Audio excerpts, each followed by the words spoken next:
자, 그럼 현안 이슈 중에 비상계엄 관련 이야기를 좀 더 이어가 보겠습니다. 네. 우리 성주 씨도 그냥 엄청 많이 놀랐죠? 네, 저도 네. 핸드폰 하고 있다가 갑자기 속보가 쏟아지고 그 비상 안내 문자 와가지고 네네. 봤는데 저도 영화에서만 보던 계엄령을 그렇게 실제로 겪으니까 네. 이게 사실 꿈인지 진짠지 잘 모르겠더라고요. 얼떨더라고. 그래서 교수님께 정확히 이 비상계엄이 얼마 만에 선포된 건지 여쭙고 싶은데요. 제가 중학교 2학년 때였는데요. 네. 그 박정희 대통령이 1979년 10월 26일 날 저녁에 저녁 식사하는 자리에서 김재규 당시 중앙정보부장의 네. 총을 맞아서 돌아가셨어요. 그리고 나서 비상계엄이 선포가 됐습니다. 그날 밤에. 그 비상계엄이 그 뒤로 쭉 이어지다가 80년 5월 17일 날 네. 전국 비상계엄이 돼가지고 우리 잘 아는 이 하나회 정권이 네. 이제 들어서게 됐거든요. 네. 그 이후에는 비상계엄이 없었습니다. 80년 이후로. 그렇습니다. 저는 이제 이게 딱 그 뉴스에 떴을 때 중학교 2학년 때 아. 그 10월 27일 날 아침에 네. 학교를 가다가 그 버스 속에서 당시에 김성진 씨가 문공부 장관이었는데 네. 대통령이 돌아가셨고 비상계엄이 선포됐다고 하는 라디오 방송을 했던 거를 기억이 났어요.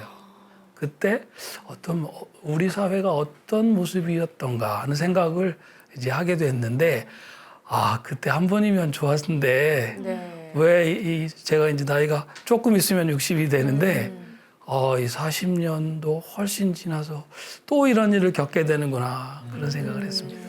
아마 뭐 교수님과 다 같은 마음이었을 거라고 생각이 드는데 보통 보면은 이제 젊은 세대들 같은 경우는 어안이 벙벙했고 또 그때 당시에 계엄령을 겪었던 분들 입장에서는 또 현장에서 눈물을 흘리시는 시민분들도 계셨거든요.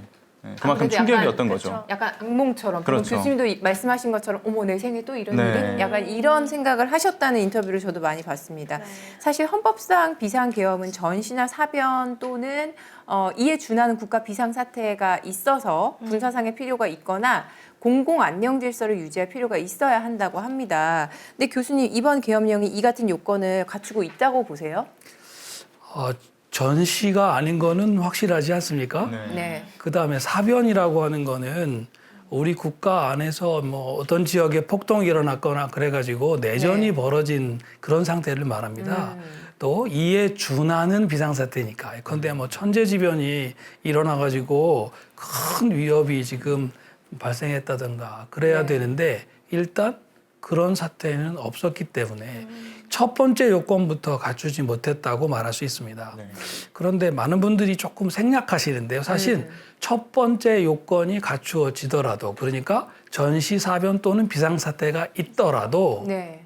그 다음에 병력으로서라는 요건이 있습니다. 그러니까 일상적인 행정력으로 경찰력으로 충분히 감당할 수 있다면 이 비상계엄 또 계엄을 선포해서는 안 된다는 것이 헌법의 취지입니다. 그러니까 군대를 동원해서만 군사상의 필요를 응하거나 아니면 공공의 안녕 질서를 유지할 수 있을 때 요 두 번째 요건도 뭐 이번엔 첫 번째 요건이 갖추어지지 않았으니까 네, 따질 것도 없지만 전혀 갖추어지지 않았다 그렇게 얘기할 수 있습니다.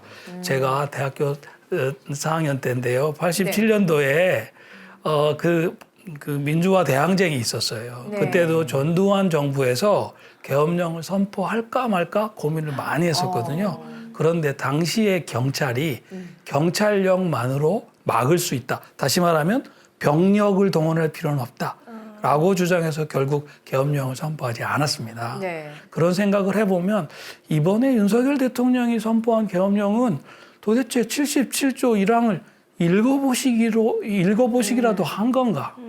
대통령의 참모들은 도대체 뭘 한 건가?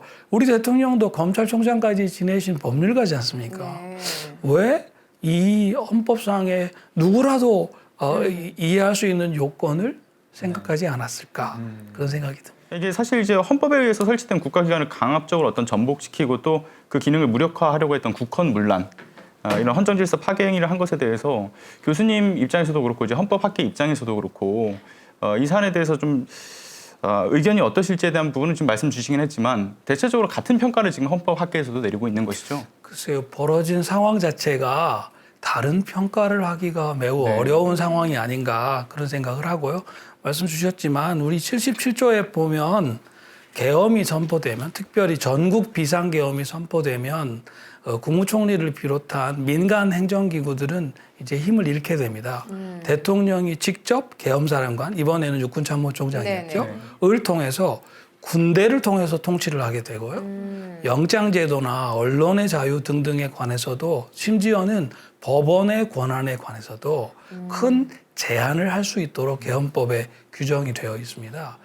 경비계엄도 있고 지역 비상계엄도 있는데 처음부터 이 전국 비상계엄을 선포를 해서 군대에 의한 통치를 하겠다고 하는 것이거든요. 자, 이렇게 할 경우에 그 국회에 지체 없이 통고를 하도록 헌법이 요구하고 있습니다. 네. 이 통고 절차도 갖추어지지 않았습니다. 자, 그래서 우리가 예전에 이제 군사정권을 거치면서 이 계엄 선포권이 남용이 되는 위험이 있어가지고 네. 현재의 헌법 77조 5항에다가 네. 이 안전장치를 하나 만들어 놓았습니다. 국회 제적의원 과반수가 계엄의 해제를 요구할 때는 대통령은 지체 없이 계엄을 해제해야 한다라는 조항이 여기 들어갔는데 네. 사실 이 조항이 쓰일 거라는 생각을 거의 못 했는데요.